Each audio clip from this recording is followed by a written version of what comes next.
Il arrive des choses qui dépassent votre entendement tous les jours. Mon but est de vous les raconter.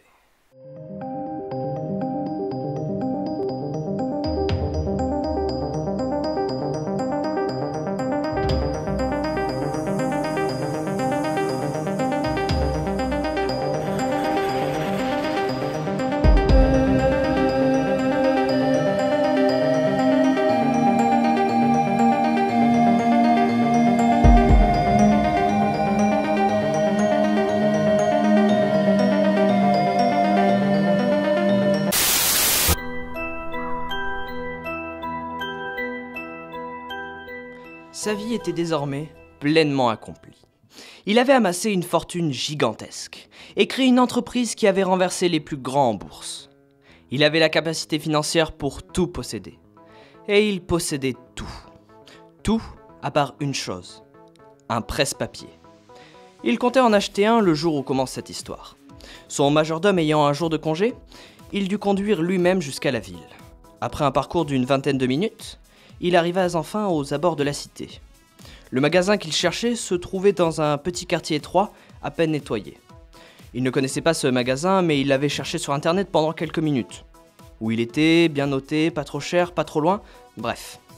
Le magasin en question était une sorte de brocante, d'objets en tout genre pouvant servir de presse-papier.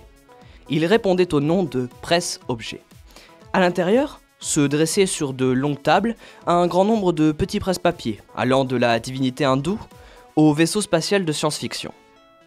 Il les regardait tous avec réflexion. En vérité, il aurait pu tous les acheter. Que dis-je ? Il aurait pu acheter tout le magasin. Mais il n'était pas du genre dépensier. Pourtant, quand il tourna la tête vers le fond du magasin, il aperçut une chose qui le mit sans dessus dessous. Une chose qui allait changer sa vie. Le presse-papier. C'était une sorte de tête, constituée d'un métal que l'on aurait pu prendre pour de l'or, mais qui n'en était pas. Une tête avec un nez surdimensionné, qui l'horrifiait par sa laideur, mais qui l'intriguait terriblement. Il ne put s'empêcher de l'acheter, puis se dépêcha de rentrer chez lui comme si le Père Noël venait de passer. Cela faisait longtemps qu'un achat matériel ne l'avait rendu aussi heureux. Une fois rentré, il installa son nouveau presse-papier sur le bureau. Ce presse-papier trônait là de toute sa beauté. Qui avait bien pu créer cette chose ? Selon lui, c'était un Aztèque ou un Maya qui, dans les temps anciens, avait forgé cette statue pour sanctifier le souvenir de quelqu'un de disparu. Une statue aussi hideuse qu'intrigante. Oui, une simple statue qu'à la mort de son créateur, on vendit ensuite à d'autres. Toute cette étrange histoire lui venait en regardant cette statue. Pourtant, il n'avait pas l'impression de l'inventer. Cela pouvait paraître bizarre, mais c'était la statue qui se racontait. Et puis zut, il était tard et il lui tardait d'aller se coucher. Il était profondément endormi quand il fut réveillé pour la première fois. Un bruit le gênait, alors il se leva et crut voir la statue bouger. Son premier réflexe fut de se recoucher, comme s'il voulait se convaincre qu'il n'avait rien vu et que ce n'était qu'une illusion causée par ses yeux mal habitués à l'obscurité. À cet instant, il pensa que ce n'était rien et se rendormit comme si de rien n'était. La deuxième fois, ce fut de la lumière qui le réveilla. Toujours dans les vapes, il décida de se lever pour éteindre la lumière. Quand il vit la statue non seulement bouger, mais s'élever et s'illuminer dans les airs. Son cœur s'arrêta de battre. Il fut pris d'un choc électrique que certains nomment frisson. Il ne dormait pas, mais ne pouvait ni bouger, ni penser. Son corps était devenu rigide comme cette statue. Non pas à cause de la magie, mais juste de la peur. Sa peur, oui. Il était terrifié. La statue commença alors à l'appeler, comme si elle était douée de paroles.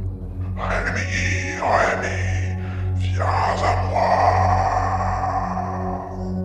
Il était à peine conscient. Son cerveau, lui aussi, était arrêté. Il ne voyait qu'une seule issue. Toucher cette statue. D'ailleurs, ça le tentait de plus en plus. Et désormais, il n'avait plus qu'une envie, la toucher. Quand ses doigts frôlèrent la statue, son sang ne fit qu'un tour, et il s'effondra. Il ne sut pas ce qu'il s'était passé. Il fut réveillé au petit matin par son majordome. « Comment allez-vous, monsieur ? Vous avez une grosse fièvre. Nous n'avons pas réussi à vous réveiller de toute la matinée. » Il était midi, mais il s'en moquait. Il lui fallait des réponses. Il se rendit au magasin où il avait acheté son presse-papier. Mais il ne le trouva pas. Le magasin n'était plus à sa place.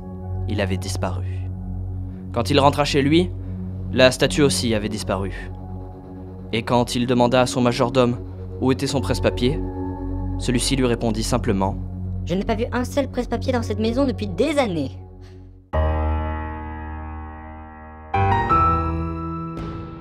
De toutes les expériences que j'ai pu faire, celle-ci est la plus ratée. En y réfléchissant, toutes celles impliquant des êtres humains ont toujours dérapé. De la mort, de la folie, de la tristesse. Voilà les seules choses que j'avais réussi à faire. Cela fait des millions d'années que j'ai créé cette statue. Mais à chaque fois que j'essaie de l'attraper, ou de la récupérer, elle disparaît. Encore et encore. Sûrement à jamais.